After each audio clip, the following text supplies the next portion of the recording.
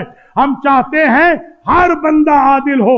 یہی وجہ ہے کہ حکم ہے کہ پیچھے امام جماعت کے یا امام جمعہ کے وہ کھڑا ہو کہ اگر امام جمعہ بے ہوش ہو جائے، امام جماعت بیمار ہو جائے تو پچھلا بندہ نماز کو کنٹینیو کر سکے۔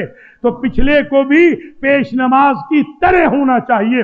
بلکہ میں نے تو یہ بھی روایتوں میں پڑھا ہے، ہمارے چاہنے والوں ایسے بن جاؤ کہ جب نماز کی امامت کرانی پڑے تو شرمندگی محسوس نہ ہو۔ اللہ اکبر، اللہ اکبر۔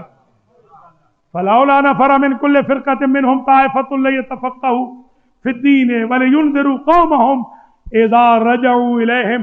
سارے مولوی نہ بنو، یہ قرآن کہتا ہے، سارے مولوی نہ بنو، مولوی تھوڑے سے بنے مگر مولوی نماز سارے بن جاؤ، فل ان دا بلینک کر سکو، اسے کہتے ہیں شیعہ علی۔ اللہ اکبر۔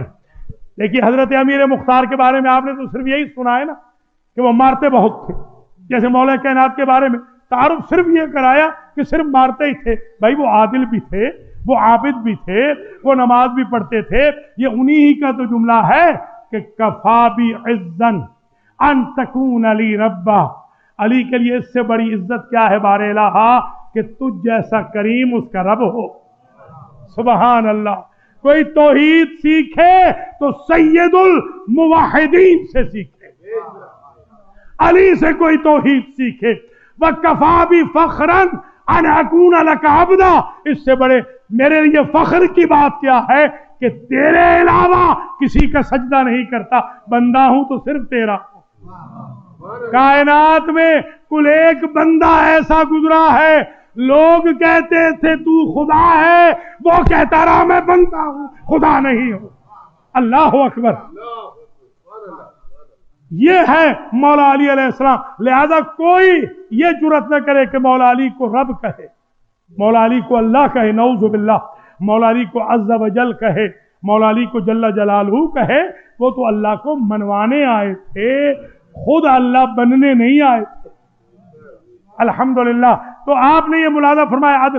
اب میں تعریف بتا رہا ہوں، انشاءاللہ معیار اور بلند ہو جائے گا۔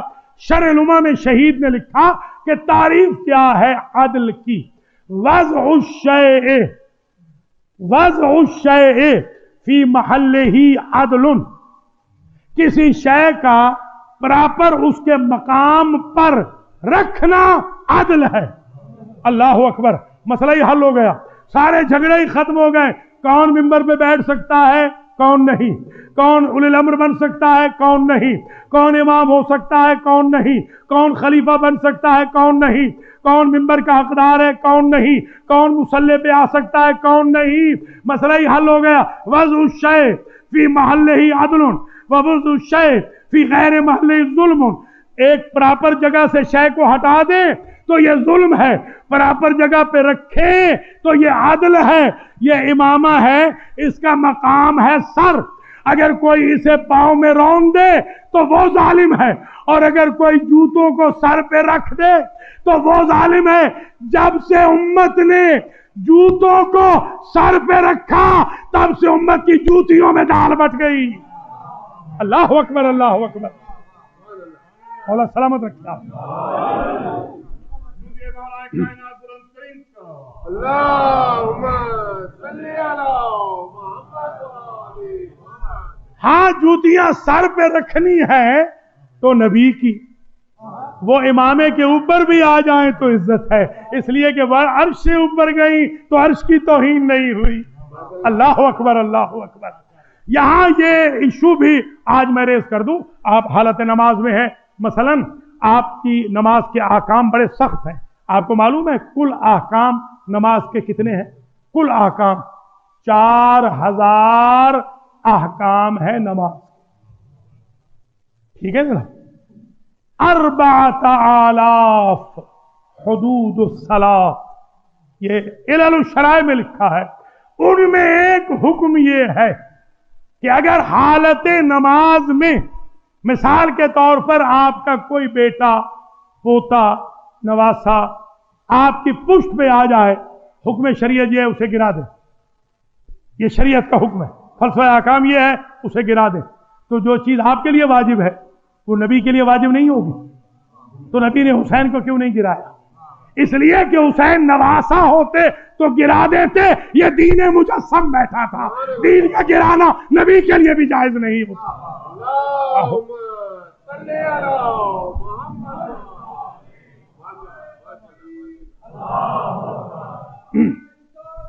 یا رسول اللہ، یا علی، یا علی، اللہم صلی علی محمد. آخری پوائنٹ آج کا، کل یہیں سے آگے انشاءاللہ تقریر بڑھے گی. یا ایھا النبی، یا ایھا الرسول، یہ یا ایھا النبی کہا یہ بھی حکم ہے، ندا کا. ندا آج سن لیجئے مجھ سے، حروف ندا، حروف ندا حضرت آیت اللہ العظمی حاج شیخ حافظ بشیر حسین نجفی مد ظلہ العالی، جو ہمارے مرجع اعظم ہیں، نائب الامام ہیں، ان کے ساتھ کافی میری بحث رہی اس ایشو پر جو میں ابھی آپ کی خدمات عالیہ میں ریز کرنے لگا ہوں.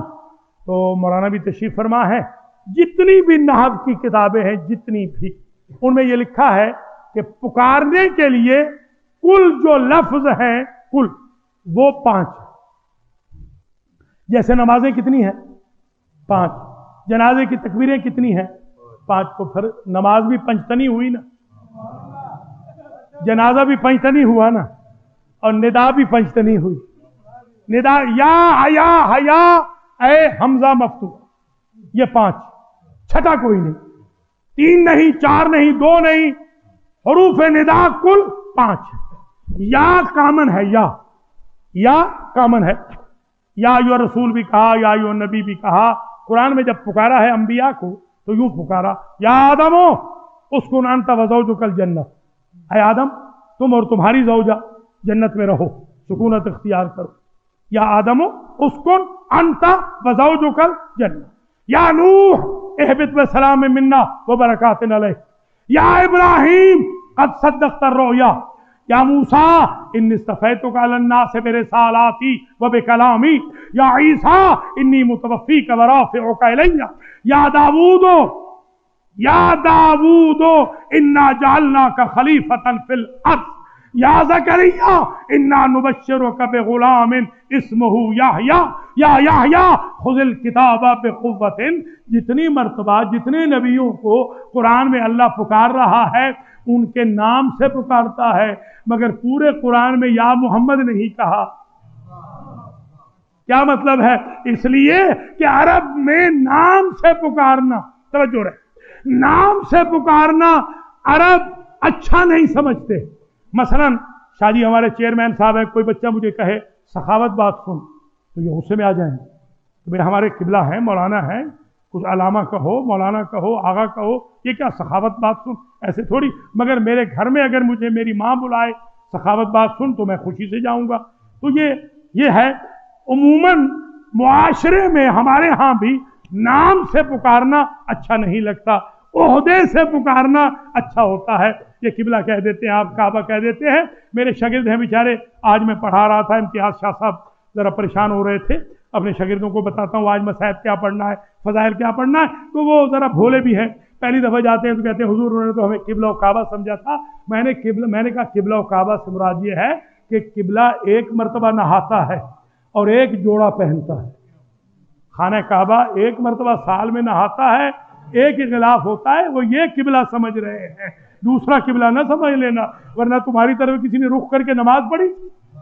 بھیا یہ قبلہ خود جو ہے ان اول بیت وضع للناس للذی ببکۃ مبارکا وہدی للعالمین فیہ آیات بینات مقام ابراہیم ومن دخلہ کان آمنا. یہ خود کعبہ دلیل اتحاد ہے، یہ کسی دین میں نہیں ہے، یہ صرف دین اسلام میں ہے کہ فرقہ کوئی بھی ہو، 73 کے 73 فرقے بھی جب نماز پڑھیں گے تو رخ کعبہ کی طرف کریں گے۔ کوئی فرقہ نجف رخ نہیں کرتا، کوئی مدینے رخ نہیں کرتا۔ اب سمجھ میں آئی بات کہ کیوں کہا تھا یا علی انت بمنزلۃ الکعبہ انت کعبۃ الناس، لوگوں کا کعبہ تم ہو، اس لیے کعبہ بنایا۔ اصول دین کی طرف، اصول دین کے لیے رخ کرنا ہے تو قبلہ کی طرف رخ کرنا، فروع دین اور جنت کے حصول کے لیے رخ کرنا ہے میرے بھائی علی کی طرف رخ کرنا۔ سبحان اللہ، ماشاء اللہ، ماشاء اللہ۔ سمجھ میں آ گئی بات؟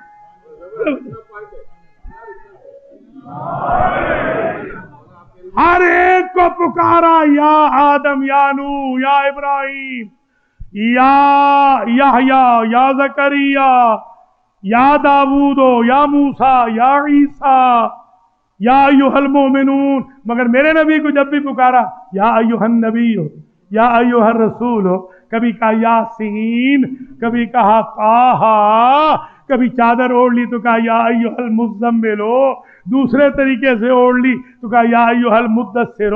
تو میں تو یہ سمجھا ہوں تم چاہے قرآن کو کچھ کہو، سارا قرآن میرے محمد کی اداؤں کا نتیجہ ہے، وہ ادا کرتے جاتے ہیں، آیتیں صورتیں بنتی جاتی ہیں۔ بس تقریر یہاں رک گئی، ہر ایک کو نام سے پکارا۔ میرے آقا کو عہدے سے کیوں پکارا؟ ہر ایک کو اس لیے نام سے پکارا، ایسے پکارا جیسے کوئی آقا اپنے نوکر کو پکارتا ہے، اور میرے آقا کو ایسے پکارا جیسے کوئی عاشق اپنے محبوب کو پکارتا۔ اللہ اکبر، اللہ۔ اللہم صلی علی محمد و آل محمد۔ بس تقریر یہاں رک گئی، اور یاد رکھیں کہ حضرت جعفر طیار جو جنت میں فرشتوں کے ساتھ اڑ رہے، سبحان اللہ، جنگ موتا میں یہ شہید ہوئے ہیں۔ اگر آپ نہیں گئے، جارڈن میں ہے، یہ ایک دفعہ زندگی میں ضرور جائیں۔ میں نے نماز جعفر طیار وہاں جو پڑھی ہے، اس کا لطف پھر زندگی میں کبھی نہیں آیا۔ خود جناب جعفر طیار کے جب جعفر طیار آئے ہیں فاتح بن کر، تو حضور کے جو جملے ادھر سے خیبر فتح ہوا، سرکار کہتے ہیں مجھے سمجھ نہیں آ رہی میں خیبر کی خوشی کا جشن مناؤں یا بھائی جعفر کی مدینے آمد کا جشن مناؤں۔ یہ مقام ہے جعفر طیار۔ ان کے بیٹے ہیں عبداللہ ابن جعفر طیار، اور یہاں بات اس دن رک گئی تھی تیاری کی کہ دونوں بیٹے لے کر آئے سیدہ زینب کے پاس اور کہا ہم بنی ہاشم کا یہ طریقہ ہے کہ بڑے پر چھوٹے کو صدقہ کر دیں، میری طرف سے اون کو اپنے بھائی پہ صدقہ کر دینا، اپنی طرف سے محمد کو اپنے بھائی پہ قربان کر دینا صدقہ کے طور پر۔ یہی وجہ ہے کہ جس طرح امام حسین کی بہنوں نے قربانی دی ہے اپنے بھائی کی، اس کی مثال تاریخ میں، سبحان اللہ۔ بی بی رقیہ کو دیکھ لیں، کس طرح بچوں کو تیار کر کے بھیجا ہے، بلکہ یہاں تک میں نے روایتوں میں دیکھا ہے کہ شب عاشور میں ہر ماں کی خواہش تھی کہ اس کا بیٹا یا اس کے بیٹے سب سے پہلے شہید۔ لیلا کہتی تھی میرا اکبر پہلے شہید، اللہ کو بی بی رقیہ کہتی تھی میرے دو بیٹے تو پتہ نہیں کیا ہوئے، جو دو بیٹے میرے باقی ہیں وہ پہلے قربان۔ اور محمد کی ماں کہتی تھی پہلے میرے بیٹے قربان ہوں۔ اور میں نے تو یہاں تک روایات میں دیکھا ہے کہ جب حسین ابن علی فارغ ہوئے ہیں نا اصحاب سے چراغ گل کرنے کے بعد، خطبہ دینے کے بعد، تو اب پچھلا حصہ جو رات کا ہے میرا مولا خیموں کا چکر کاٹ رہا ہے۔